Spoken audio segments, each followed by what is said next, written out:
जब से शिवसेना दो भागों में बटी है तब से लगातार असली शिवसेना, नकली शिवसेना, असली हिंदुत्व और नकली हिंदुत्व की जंग दोनों ही शिवसेना में जारी है।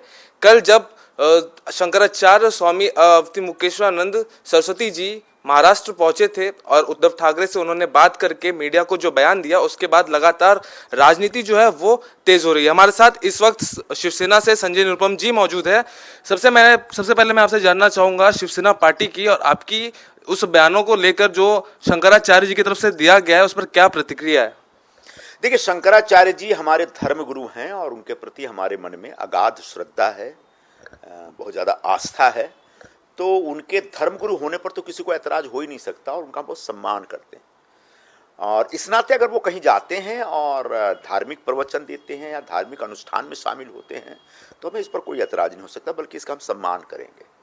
वो मातोश्री गए, ये उनका निजी फैसला था और इस तरह के फैसले के ऊपर किसी को ऐतराज नहीं हो सकता। लेकिन वहाँ से निकलने के बाद जिस तरह का उन्हें राजनीतिक बयान दिया वो आपत्तिजनक था।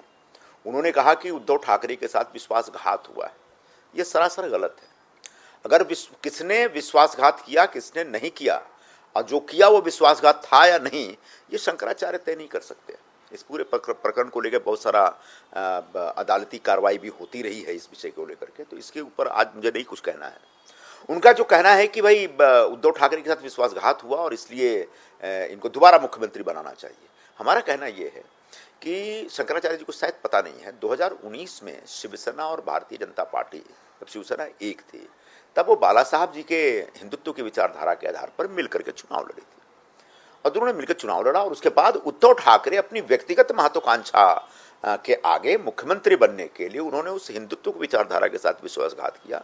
उन्होंने भारतीय जनता पार्टी की विजय के साथ विश्वासघात किया और उन्होंने महाराष्ट्र के मतदाताओं ने जो उनको वोट दिया हिंदुत्व के आधार पर, उसके साथ धोखा किया और जाके कांग्रेस और एनसीपी के साथ मिलकर मुख्यमंत्री बन गए। यह विश्वासघात है।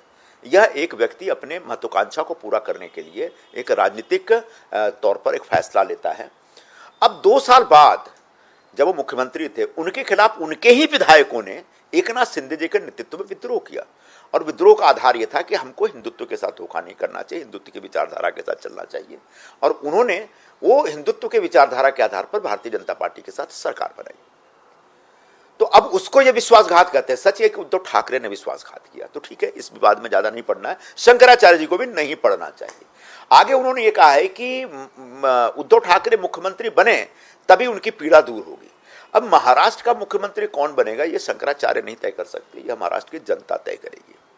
और कल समझ लीजिए, जिसकी ज्यादा उम्मीद है कि वो मुख्यमंत्री नहीं बन पाते, क्योंकि उनके अपने अंदर ही बहुत झगड़ा चल रहा है, उनकी पार्टी के अंदर झगड़ा चल रहा है। उनके कांग्रेस के लोग खुद ख्वाब देख रहे हैं कि उनका मुख्यमंत्री बनेगा। शरद पवार जी ने खुद उनके नेतृत्व में चुनाव प्रचार करने से मना कर दिया है, मतलब शरद पवार खुद नहीं एक्सेप्ट कर रहे हैं कि वो मुख्यमंत्री बनेंगे।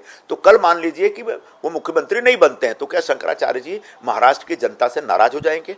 क्या उनकी वेदना और बढ़ जाएगी महाराष्ट्र को लेकर के? तो इस प्रकार के बयानबाजी में, राजनीतिक भाष्य में शंकराचार्य को नहीं पढ़ना चाहिए। उन्होंने आगे कहा है कि जो हिंदू विश्वासघाती हो ही नहीं सकता।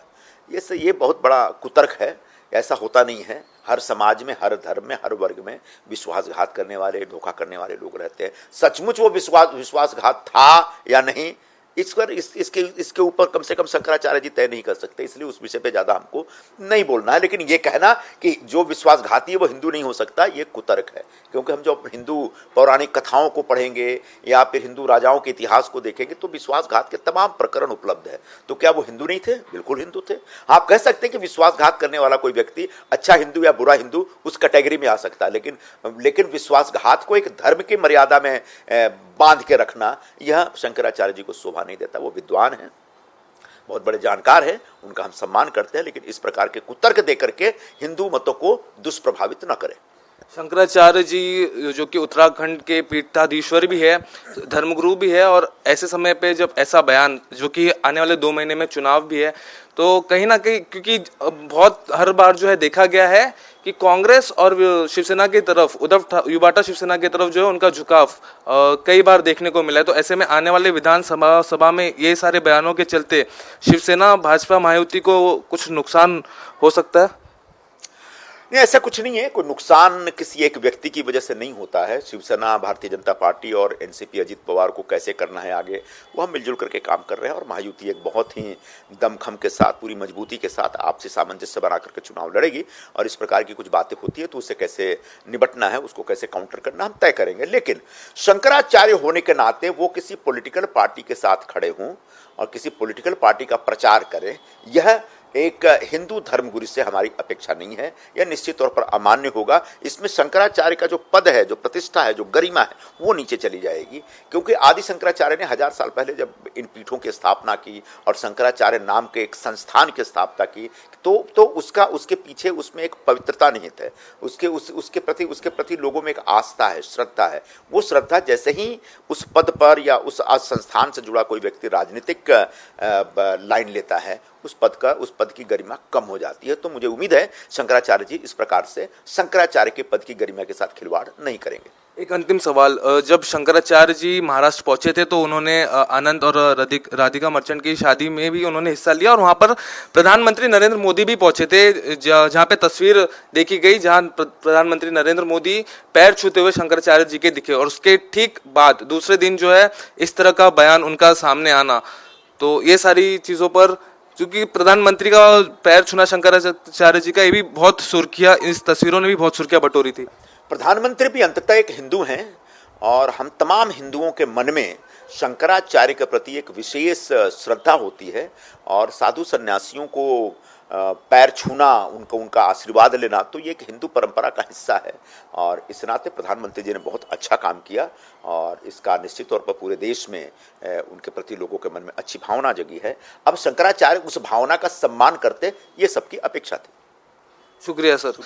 आप संजय निरुपम जी को सुन रहे थे और इस तरह से संजय निरुपम जी का प्रतिक्रिया और उनकी पार्टी के प्रतिक्रिया क्या है वो उन्होंने बताया। वीडियो जर्नलिस्ट कुणाल के साथ नीतीश झा, इंडिया न्यूज।